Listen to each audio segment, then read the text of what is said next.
Greetings. I'm Professor Dreadmore. My path has been one of shadows, gathering stories that refuse to leave my thoughts. I invite you to join me tonight for one such story, a chilling account shared by a man named Ethan in Detroit.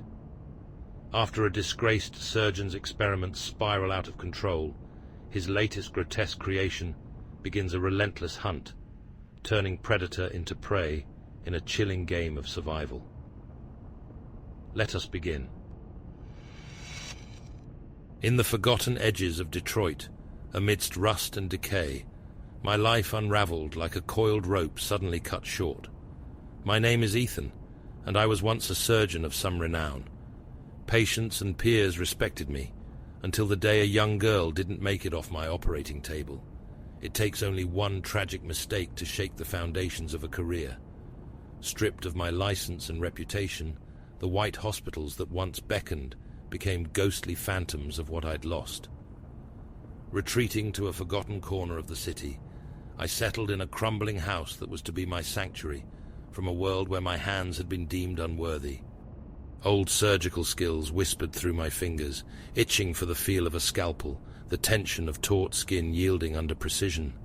Yet now, devoid of patients who'd once placed their faith in my expertise, I took to the night, seeking strays in alleyways and forgotten backstreets. My mind waned through restless nights. Each animal I brought home became a canvas for my dark artistry. I reshaped them, cutting, grafting, stealing anatomical masterpieces from under nature's nose, only to stitch them into nightmare creations that called my sanity into question. Flesh and bone became playthings, curdling into grotesque simulations of the old skill and mastery I once knew. This sordid art consumed me until it filled every corner of the house. My haven, a living museum of failures, broken animals reflecting my fractured psyche. As the weeks bled into months, my unregulated practice began, albeit unwittingly, to draw the attention of the neighbors.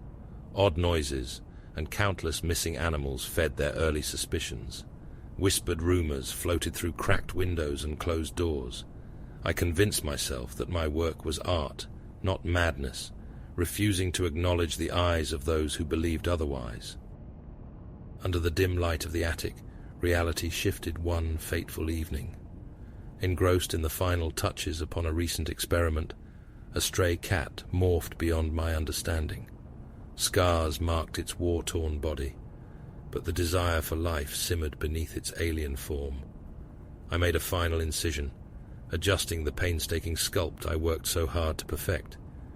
It was meant to be the crown jewel of this dark collection, yet somewhere between perfection and my pathological need for control, it grew restless. The creature, suddenly vibrant beyond belief, moved. Abruptly animated, it sprang from the table with a ferocity that defied the very nature I'd imposed upon it. A fluid motion sent blood and chaos across the floor as its silhouette was absorbed into the darkness. I froze, locked in the unnatural gravity of its gaze, a fiery intelligence that rippled terror through my veins. No sooner had it escaped than my life dismantled further into layers of dread and uncertainty. Invisible in the night, the creature stalked me like an ever-looming shadow. Each creak of the floorboards, each rustle of leaves on the wind felt alive with its presence. Every breath carried echoes of expectations dashed and artwork unfulfilled. Unlike the others, this creation roamed incensed, not driven by life alone, but a feverish purpose I failed to understand. Its visits morphed to confrontation in broadening daylight, while its hot gaze bored through walls on moon-drenched nights. Weeks dissolved in paranoia. This was no longer my hunt.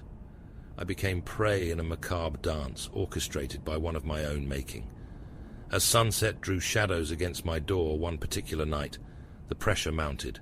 I stood motionless, as if ensnared by an invisible snare. Inches from my door, it stared, a blazing challenge that seared through the veneer of my sanity before the shattering of glass broke the silence. My terror sealed in place. It vanished again into the shadows, leaving me unraveling in the cliffhanger I had woven for myself. The final act was yet to begin. Steeled by dread, yet clinging to a shred of resolve, I armed myself with relics of my past, surgical tools that held both salvation and despair. Slinging them alongside grim determination, I ventured out into the bleak tempest of the Detroit night. Navigating the familiar paths, each turn brought memories of sins past and crimes plotted. They led me inevitably to an industrial clearing, ruins cast in silver beneath the brooding moon's glow. There it waited, etched against the desolation, a curious hybrid, halfway between the natural and the nightmares I painted. Silken malice expressed in form, its eyes glowed with unrestrained intelligence and anger entwined. The stage was set. The hunter fixed its gaze upon me before any sliver of control I believed mine crumbled. I raised my scalpel in feeble anticipation, seeking to reclaim dictation over life, but my bravado faded as fast as the wind swallowed my cries. The creature, infused with life and rage, lunged forward, an embodiment of my hubris and ultimate challenge. As it struck, a grip tighter than that against any patient's woes, my breath wrenched from me in realization. It was meant to be art, but instead birthed vengeance, unfolded in flesh and sinew. Waves of agony spiraled as my deserved fate unfolded beneath the waning moon's pallor. In those final moments, strength drained away. I understood I'd been consumed by my own desires. Nothing lay ahead but darkness, breathing its last into the void. My breath slipped into the night, my tale of warped ambition an echo cast adrift.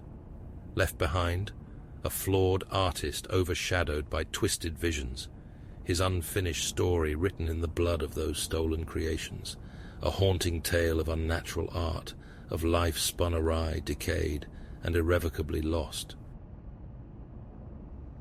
So, what did you think of Ethan's haunting story? There are many more tales awaiting discovery in my diaries. If you subscribe, I'll ensure you're prepared for the terrors that come next. Like this video if you're ready to dive deeper.